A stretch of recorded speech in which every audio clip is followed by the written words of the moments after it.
Yo everybody and welcome back to another episode of Let's Play Steins.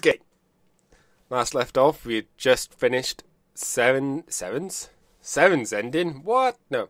Ferris's ending. That was kind of sweet.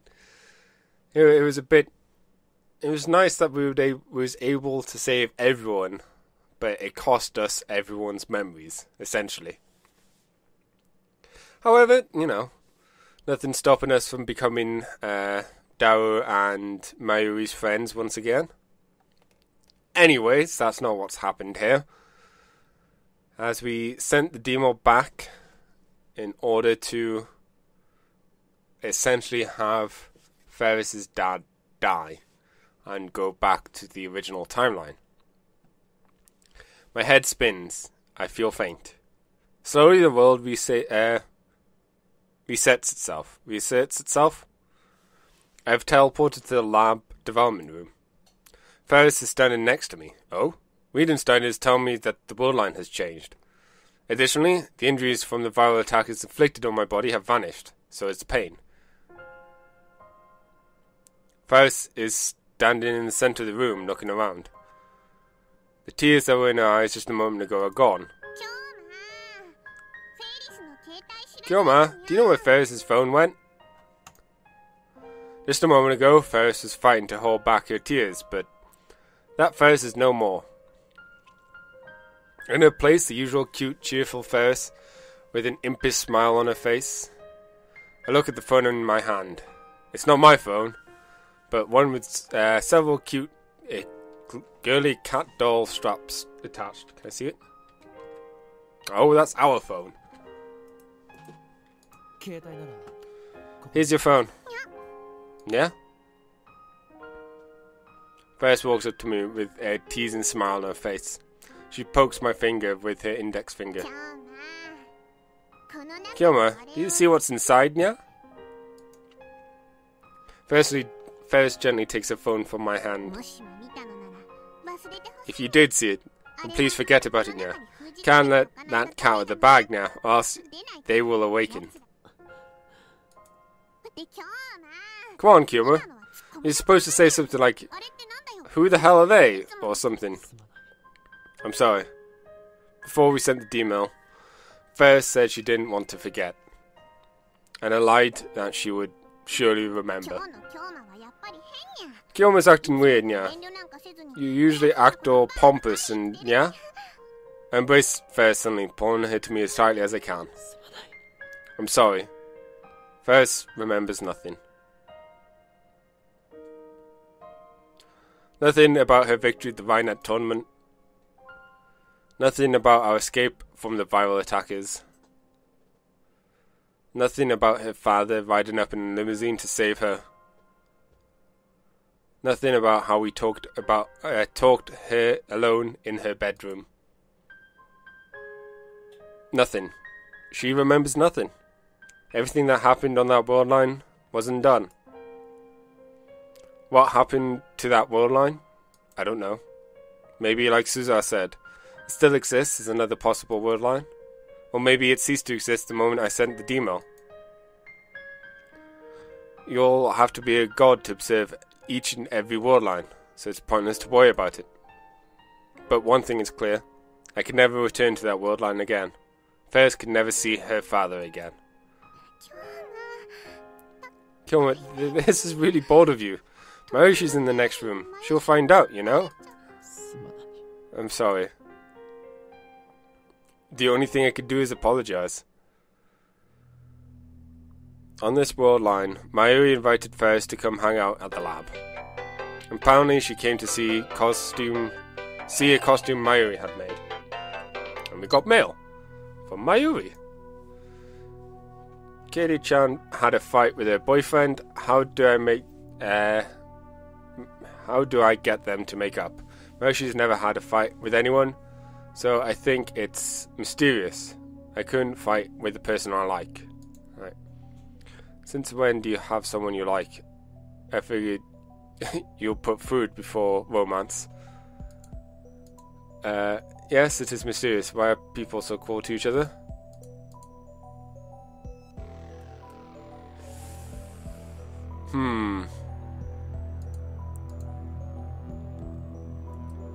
super serious. Like flattery in a way, or poking fun. Let's do this option. Seems kind of funny. Apparently she, just because of the lol, and you know she's a glutton. Apparently she had come to see a costume Mayuri had made. First has work after this, so as soon as she leaves the lab. After seeing first off, I head towards Yanabayashi Shrine. On the way I stop at Shudoi and take a look around. They're back. The Mo stores exist again. All those stores. They've all returned to the streets of Akiba. There's a gigantic anime-themed manga hanging from the soft map building. Maids walk around the street holding out leaflets. Cosplaying girls advertise in storefronts. But the return of this familiar scenery brings no relief to my heart. There's only one pain, for everything I see confirms that Ferris has lost her father. But I can't stop here. I shake my head and hurry to the shrine. On the way I notice the satellite is missing from Marikan's rooftop. Of course, it is. Suzuha's gone. Thought brings a new ping of grief to my heart. Before this is over, how much more pain will I shoulder? Mary does have Mary does have someone she likes. Juicy chicken number 1.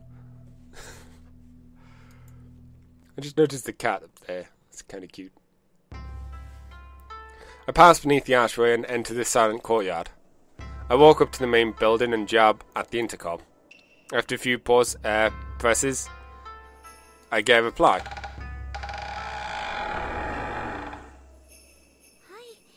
Yes, who is it? Ah, Okabe-san. Lukako comes out. Girly as always, even though he's a guy. Wait, no. No, wait, this Lukako is a genuine girl. Lukako, someone should have donated an old computer to the shrine several years ago. Can I ask you about it for me? Eh? Old computer? Huh? I think Lukako went pale when I mentioned the computer. She lowers her face immediately so I can't be certain. I'll go call my dad. Lukako hurries inside. It looks like she knows something. Lukako's dad soon appears. Well, if it isn't Toyoin-kun, thank you for taking care of my daughter. I rushed the greeting to get down to business. If I'm not mistaken, there was an old computer donated to the shrine about 10 years ago. Do you know about it? An old computer? Why, yes, I remember that. Really?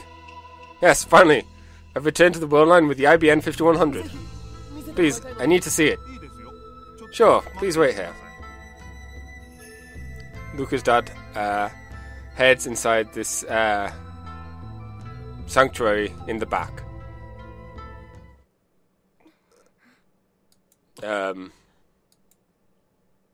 Luca is silent this whole time. She keeps touching her hair and looking around nervously. Something is definitely wrong with her. Are you afraid of me, Lukako? Eh? I understand, I mean, I touched your naughty bits, I guess. Crap, I just think made things awkward. Yeah, that's true.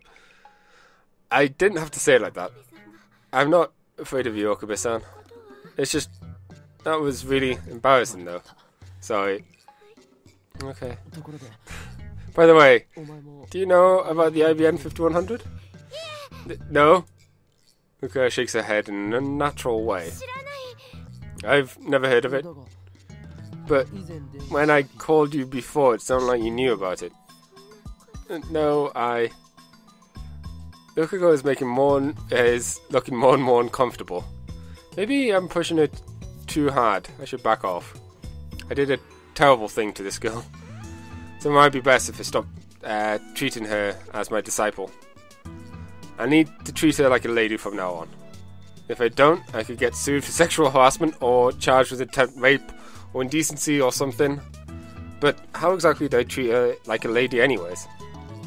I just treat everyone the same, pretty much.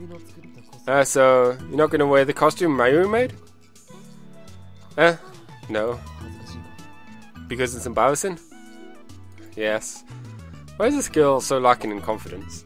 I guess she can't help if it's in her nature. But she didn't say she had her reason for becoming a girl was to gain confidence, but didn't she say her reason for becoming a girl was to gain confidence in the first place? And yet, she's a girl now, but she still seems the same inside. That's strange. Luca's dad returns. His timing is good. My conversation with Lukako wasn't going anywhere. Did he find it? I try asking just in case, but he looks confused. Obviously something unexpected happened. Well, I couldn't find it. You couldn't find it? I remember receiving an old computer, but it's not in the storehouse anymore. The IBM 5100 isn't here? I press my head to the temple and stifle a groan. This wall line is still twisted. The IBM 5100 is like a mirage floating in front of me. I could see it a bit, but never reach it. Pardon my asking, but was the PC that was donated by Akiya Remihiro-san, correct? Huh? How do you know? Do you know her by chance? We're friends. Remihiro-chan had grown up to be a splendid young lady, hasn't she? It was when she was still in elementary school. She came to visit with her butler. But why did that computer disappear? I thought someone might have stolen it, but everything else is untouched. The lock isn't broken. This contradicts Lukako's statement. Lukako said she didn't know about the IBM 5100. Luka, do you know about anything about it? You've been clearing the sanctuary the past few years, haven't you? Once again, Lukako hangs her head, almost shaking with fear. Her hands are trembling. Lukako, what's wrong? I try asking again, but she doesn't raise her head. I don't know anything. The look on her face betrays her. Lukako is lying. But why? Remember, she shouldn't even know about the IBM 5100. Why does she know? Because the world line changed. There's no other answer. Her demo must have caused it. In Ferris's case, I don't know what her demo was about. But Lukako's case, I already know what it is. I want to be a girl. The demo must have had influence beyond Lukako's sex. The butterfly effect. It's somehow connected to the location of the IBM 5100. It is like with Suzuha and Ferris. I can't help but think that the universe itself is keeping the IBM 5100 away from me. At any rate, when Lukako sent her D-mail, Steiner activated, meaning the D-mail changed the world line. If the IBM 5100 won't return to me on this world line, then my next step is to cancel Lukako's D-mail. In other words, I need to turn Lukako back into a guy. Suddenly I feel dizzy. It's not heat stroke and it's not Steiner. How am I going to explain this to Lukako herself? Just the other day I called Lukako a guy. She cried, then Chris and Maru got ganged up on me. Can I get Lukako to go back to being a guy without stirring up trouble? This is going to be tough. Yes. Maybe I should consult someone about this.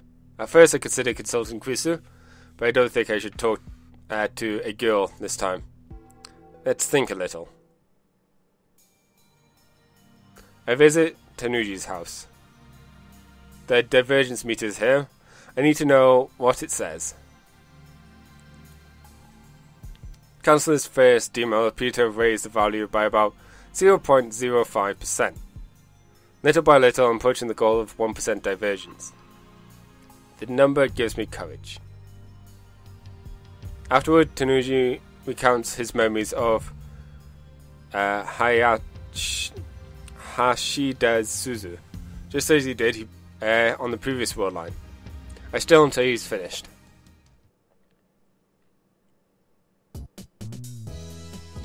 It's past 6 PM when I get back to the lab. Welcome back, Baccarine. Welcome back, Karine. The two girls in the lab, Mayuri and Krisu. Who is Karine? Well, welcome back flows with Ocarine, doesn't it? And when you put them together, doesn't it sound delicious? Straight to food! It's not delicious. It's a green. I can only use for Ocarine, so why not? Where's Darren? Probably at May Queen. May Queen. So that's back too. So when Ferris said she had work, she meant at May Queen? What about you, Mary? You work there too, don't you? Of course I do. You know that, Ocarine. It's so weird. Mayushi's taking a break to prepare for Komema tomorrow. The timeline has been corrected, it seems, at least in past. I should stop by May Queen when I have time. I'll visit some time when Mayu and Ferris are working. I didn't realize until it was gone, but I really liked that maid cafe. Krisu's reading a Westerner book. It's the same book as always. It's pretty hefty, so it must take a long time to read. I walk past her and enter the development room. There sits the time leap machine. Today is Saturday, the 14th of August. First time Mayuri died, it happened on Friday the 13th. After Suzu had sacrificed, changed the world line, Mayuri died on the 14th instead. Her death was delayed by 24 hours exactly. If the pattern continues, her death in this world line should occur tomorrow, the 15th. Just to be safe, I should buy a few days to phone with a time leap machine. I need time to solve the Lukako problem. I should time leap right away. Just before entering the lab, I peeked into the Barn Tube workshop. This 24-inch CRTV is on, so there's no problem there. Still,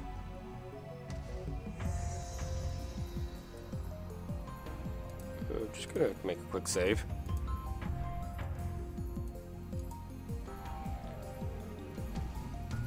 Oh, I don't like this. Oh.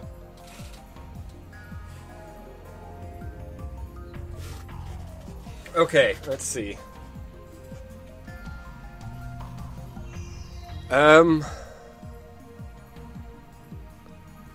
So this seems to be giving us the choice of going back, of seeing, or going back. Well, Mayuri really die on the 15th? I don't have solid proof. Maybe there's no pattern, it's just in my head. Maybe Mayuri dies today. Maybe she dies tomorrow. So I could use the machine and go back now. But what I want more than anything is for that to never happen. What happens to Mayuri on this world line? I mustn't let my guard down, not until the IBN 5100 is back in my possession. At the same time, however, I want to know what happens to Mayuri on this world line. There's still a chance, however small, that she won't die. No, don't hesitate. Hesitation could lead to an irreparable mistake. I don't want to see Mayuri die again, to see the light fade from her eyes. It's too painful. So, won't confirm Mayuri's death. I just don't. I don't want to. All I could do is assume the worst. Retrieving the IBN 5100 is the only way to be sure to prevent her death. I must not rest until then. I need to time leap now. I can always time leap later. I put away my phone and take a deep breath. I don't want to sacrifice anyone else. I know it's unresponsible, but I want to hope that nothing will happen on this war line. A foolish dream, perhaps, but still. Nothing happened on the 14th. Mocha's group didn't appear in the lab and Mayuri didn't get involved in any accidents. So far so good. The problem is tomorrow. The time is 7:30 p.m. My preparations are complete, the time loop machine is set, Mode Snake is primed, and the remote control for the TV downstairs is ready. All is second nature to me now. Korima starting today, so Mayuri's been in Ariake since this morning. I told Daru not to come to the lab today, but to keep an eye on Mayuri instead. So even if Mayuri Moku's group shows up here, they have a low chance of killing Mayuri. Will the rounders come on this wall line? We'll soon find out. 25 to 8. The door isn't kicked open. Instead, the phone rings. It's Daru.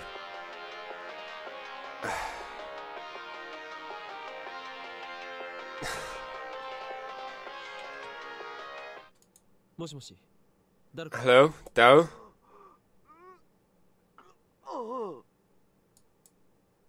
Something's wrong. Hey, what happened, Daru? I'm sorry, some guys came out of nowhere. They took Mayuri. I think they wanted me. I ran, but Mayuri. What did I do, Ocarine? It's the Rounders. They kidnapped her.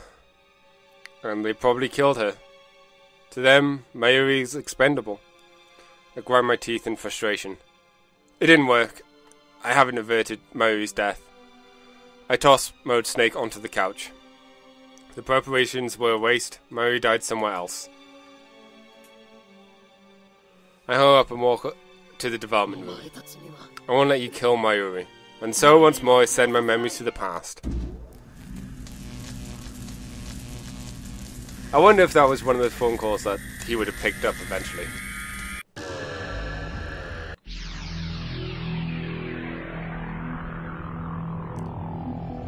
Okay, so 11:15 on Friday. An unpleasant sound pierces my ears.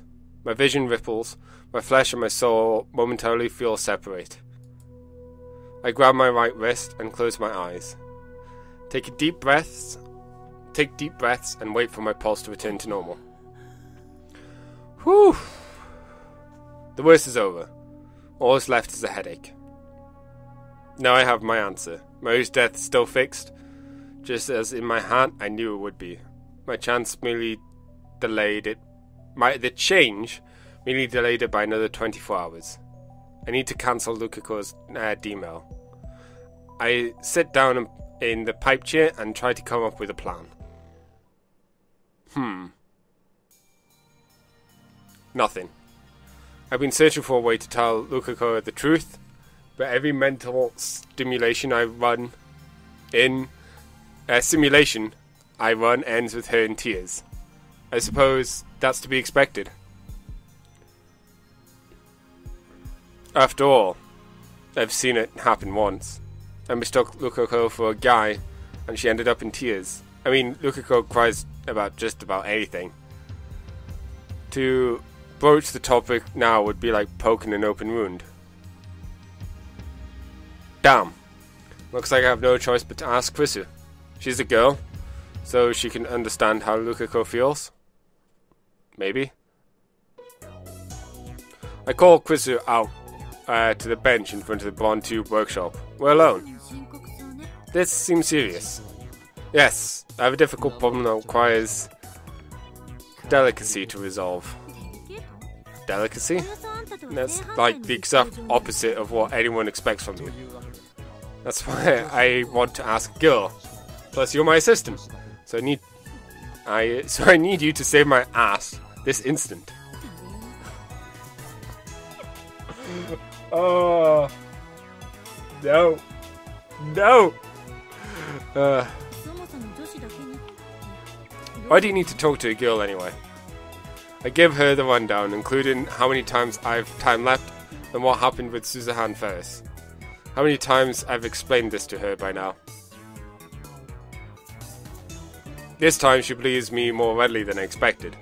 The only thing she doesn't believe is the story about Lukako. It's actually a guy? That's totally ridiculous. But it's the truth. Was the truth.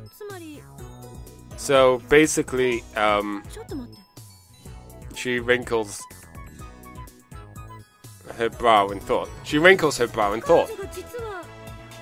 She looked like Hashida? No. Crap, I can't get the mental image. I got a mental image there for a second.